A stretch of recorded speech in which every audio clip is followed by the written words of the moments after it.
Nos sentimos altamente honrados de compartir nuestro programa hoy en nuestra entrevista central de Pulso Nacional con el profesor Luis Carvajal, Luis Ovidio Carvajal Núñez, de quien es, ¿qué se puede decir del profesor Carvajal? Biólogo, ecologista, investigador, profesor universitario, activista social, poeta, ensayista, orador, promotor cultural, etcétera, etcétera, etcétera. El profesor Carvajal estudió biología en la Universidad Máximo Gorki de la Unión Soviética en Rusia y posee una maestría en ciencia biológica, filosofía y bioquímica de las plantas. Posee estudios en ingeniería genética, biotecnología de plantas, estudió en Cuba, en Costa Rica, etcétera, etcétera. Bueno, tendríamos mucho que decir. ¿Qué más se puede decir? Muchas cosas más.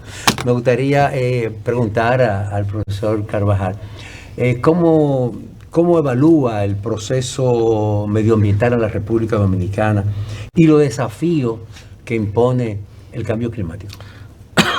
Perdón, empecemos porque República Dominicana se encuentra en una crisis ambiental desde hace mucho tiempo, que tiene indicadores muy evidentes. Tenemos una crisis asociada al agua, que hace que los periodos de estiaje se nos presenten muy agudos y cualquier sequía termina convirtiéndose en una sequía social de grandes impactos, y cuando vienen los procesos de lluvia tenemos entonces torrencialidad, inundaciones, y en ambos casos, tanto por las lluvias como por la sequía, la responsable de esa situación es la carencia de bosque en altura. República Dominicana tiene agua porque el bosque nublado de altura intercepta la humedad que traen los vientos alisios, la condensa, y esa es el agua que produce ríos y que recarga los acuíferos. El agua lluvia tiene muy poco que ver con eso, contrario a la creencia más popular y lo que parece lógico para todo el mundo. Claro. Los ríos lo hacen la lluvia, no. Puede pasar un año entero y no caer una gota, y hay ríos que siempre tendrán agua porque su agua tiene esta fuente, proviene de este tipo de recarga. Mientras más deteriorada está la cuenca, más rápido se verifica la torrencialidad y más se manifiestan estos factores. Pero hay componentes todavía peores. Es decir, nosotros tenemos que a ese ciclo hidrológico alterado y esa capacidad disminuida de captación de agua se suma el hecho de que no hay un solo río importante de República Dominicana cuyo bosque de galería esté intacto. Por lo tanto, no solamente el bosque en altura, sino el bosque ribereño o de galería, que es fundamental en evitar que el río se contamine, en disminuir los niveles de evaporación, en mantener su cauce, en prevenir inundaciones. Pero a esto le sumamos que de las aguas que entran a la sociedad, tanto para las actividades productivas de la agricultura, de la minería o para el uso urbano de esta agua, apenas el 10%, es menos del 10%, pero redondeémosle ahí, es tratada. Y ello con una baja eficiencia. Por lo tanto, además de tener poca agua, de haber interrumpido su ciclo, además de estar menoscabando, la estamos ensuciando. Encima de todo esto, las aguas que circulan están siendo agredidas por la extracción de agregados, lo cual conduce a la ruptura del nivel freático con la consecuente depresión del nivel freático. Imagínense que mientras más bajo se va el agua, si yo tengo una planta cuyas raíces crecían 25 centímetros y encontraban humedad, y ahora la humedad se fue medio metro más abajo, si esa planta no puede hacer eso, ya va a ser desplazada. Eso es lo que nosotros llamamos aridización. La sustitución de planta adecuada a una disponibilidad de humedad que son sustituidas por las que puedan encontrar las nuevas situaciones, hasta que llegue un momento en que no vamos a encontrar una planta que pueda resolver ese problema. Es decir, el agua, que es el eje de articulación de la producción nacional, está en una situación de crisis porque hay una crisis de la foresta, pero hay una crisis de la gestión del territorio. Prácticamente todos los ríos de la República Dominicana están comprometidos en su cuenca alta y media con concesiones mineras. Concesiones mineras que además, en las que además se establece que la prioridad en el manejo del agua le correspondería a las minas. Y la nueva ley de ordenamiento territorial, esta ley que esperamos tanto y que debe ser la solución estratégica, uno de los componentes de los ejes de la solución estratégica del problema ambiental del país, que entró como una ley, digamos, aceptable al Congreso, salió como un adefesio que da un salto hacia atrás en la democracia porque le quita facultades a los ayuntamientos, porque transfiere responsabilidades del Ministerio de Medio Ambiente a una entidad denominada Consejo de Ministros, que no es lo mismo que el Consejo de Gobierno y que constitucionalmente asume tareas que son o de los municipios o del Ministerio de Medio Ambiente, pero encima de esto le da facultad de ordenar territorio a ministerios como el de Energía y Minas y el de Turismo. De hecho, ordena que en los planes municipales de ordenamiento territorial sean incluido como terreno minero todo lo que estén bajo concesiones de exploración o de explotación, y eso representa una parte significativa del territorio dominicano. Si a esto le sumamos el desorden urbano y la falta de políticas urbanas y la falta de consistencia en el manejo de los ambientes urbanos por parte de los municipios y del propio ministerio, fundamentalmente el manejo de desperdicios sólidos, tenemos entonces que el agua, con todos estos problemas, termina recibiendo los lixiviados que vienen del manejo de los residuos sólidos o de los efluentes líquidos que terminan contaminando no solamente las aguas superficiales, sino los acuíferos. Y esto es mucho más notorio en las ciudades. Por ejemplo, en la ciudad de Santo Domingo, nosotros tenemos que casi todos los barrios del polígono central descargan las aguas servidas, las denominadas aguas negras, directamente al acuífero, de donde también toman el agua la inmensa mayoría de ellos, porque en esta zona están conectadas a sistemas de pozos. Consecuentemente, si vemos esto y a esto le sumamos factores como el ruido o factores como el problema de manejo de vertederos o el problema de los plásticos y su persistencia en el medio ambiente, la verdad es que la situación ambiental del país es más que crítica por cualquiera de las aristas que lo tomemos. De hecho, esta situación ambiental ha sido percibida por la población. Por eso fue que el día 5 de junio, el domingo pasado, la sociedad se manifestó frente al Palacio y vino gente de todo el territorio nacional, cada cual con su propia demanda. Uno preocupado por la deforestación, otro por la extracción de agregados, otro por el permiso de una barcaza, otro por que el Estado se ha convertido no solamente en un factor que tolera la contaminación, sino que estimula la propia violación de la ley, con permiso como el de Laguna Saladilla, Estero Balsa, lo que está ocurriendo en Bahía Luperón, o lo que ha emergido como un problema grave, que es el problema de los negros en Asua, con una utilización de la barcaza, donde se ha generado una situación reciente que, independientemente de los factores causales, supongamos que la muerte de especies marinas no esté asociada a la barcaza, aún así, en el mediano y en el corto plazo, la presencia de esta barcaza no solamente viola la ley, sino que se constituye una amenaza para un ecosistema altamente frágil.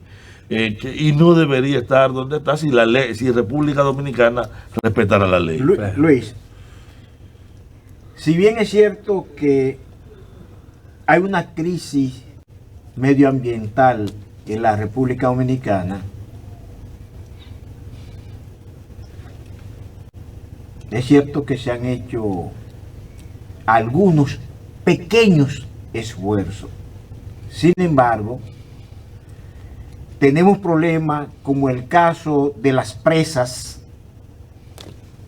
sobre todo presa de Atillo, Higüey, Aguacate, pero básicamente esa presa de Atillo que está haciendo, que le están extrayendo grandes cantidades de agua para el procesamiento de oro,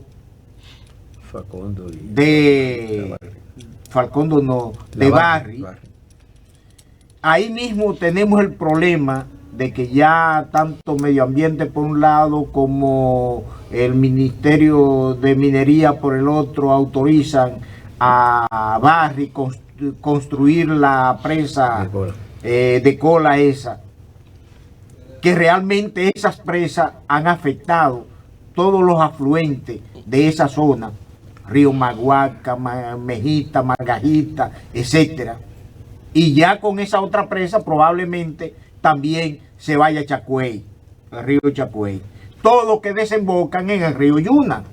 Y el río Yuna que va al Bajo Yuna, estamos hablando de Villarribas, Arenoso, hasta Naguas, toda esa zona hasta llegar a Samaná. Entonces, realmente, esta situación, ¿cómo resolverla en la República Dominicana? ¿Quién tiene la solución de estos problemas en la República Dominicana? Bueno, la pregunta hay que descomponerla en varios elementos. Empecemos por la presa en sentido general. Está claro que la sobresedimentación de la presa es producto de tres cosas. Por un lado, del carácter desnudo en que está nuestra cuenca alta. Lo segundo es de que la mayor parte de nuestros ríos son ríos juveniles con mucha fuerza que arrastran estos componentes. Y lo tercero, lo citaba ahorita, la ausencia del bosque de galería, que es un factor que protege para disminuir la cantidad de sedimentos que recibe.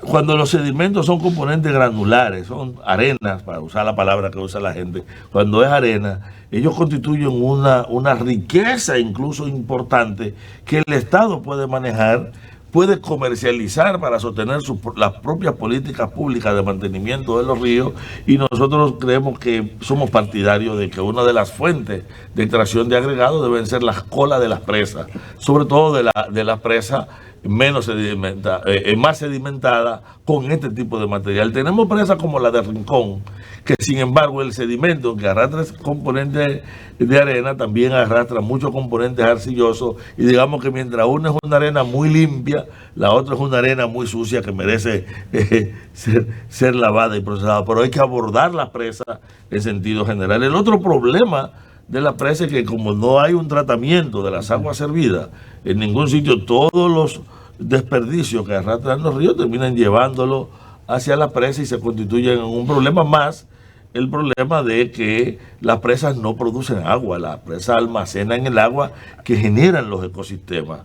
Ahora, cuando estudiamos presas como en el caso de la presa de Atillo y vemos una situación como el impacto de las tres grandes mineras, que las tres derivan hacia la presa de Atillo, Falcondo, Barrigol y Cormidón, y tomamos el caso tanto de las tres, ocurre que las presas de cola de estas mineras son presas de cola húmeda.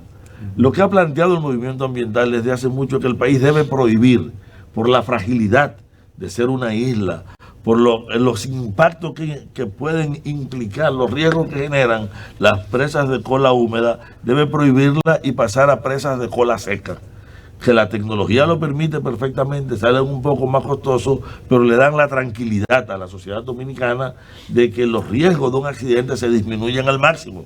O sea, no se trata de decir, no hagan la presa de cola, no hagan la presa de cola húmeda. Ahora mismo, la zona del Naranjo, que ciertamente se ve que tú eres un conocedor de la zona, derivaría a Chacuey. Pero él nació ahí. Sí, bueno, ya me di cuenta por la referencia que hizo, o sea, que afectaría a Chacuey, y de Chacuey estaría afectando el Yuna, pero no solamente por arriba, porque no pensemos arriba, esa es una zona que tiene un acuífero importante, que es parte de toda una red de acuíferos, y la tubificación que implica la conexión capilar de las presas de cola con los sistemas, cuando por mucho que usted la aísle, es casi imposible evitar la tubificación o el sobrenado en un sitio o sea, que es cuando se bota por arriba, cuando cae agua de sobra, cosa que ocurre a cada rato. Ocurre con el Yagal.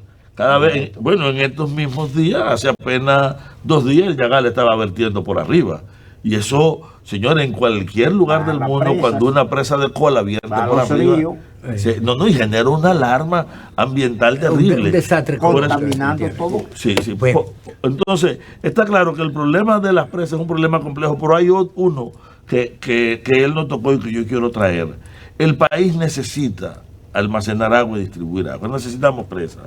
Pero cuando se diseñan presas, más para ejercer el presupuesto de la obra que para resolver el problema, y tenemos dos situaciones en el país muy típicas.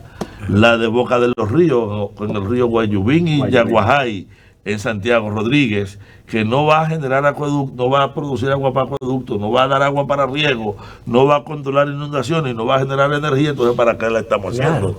O en el caso de las placetas, en el cual se está haciendo a contrapelo de todas las recomendaciones, a partir de un balance hídrico incorrecto, tomando datos antiguos y donde lo que se persigue es otra cosa. Entonces, fíjate, la complejidad del problema de las presas quiere decir que el agua como eje de la planificación tiene que ser el componente fundamental de la preocupación social. Bueno, vamos a una pausa y continuamos de inmediato con más en Pulso Nacional, participando de esta entrevista con el profesor Luis Carvajal.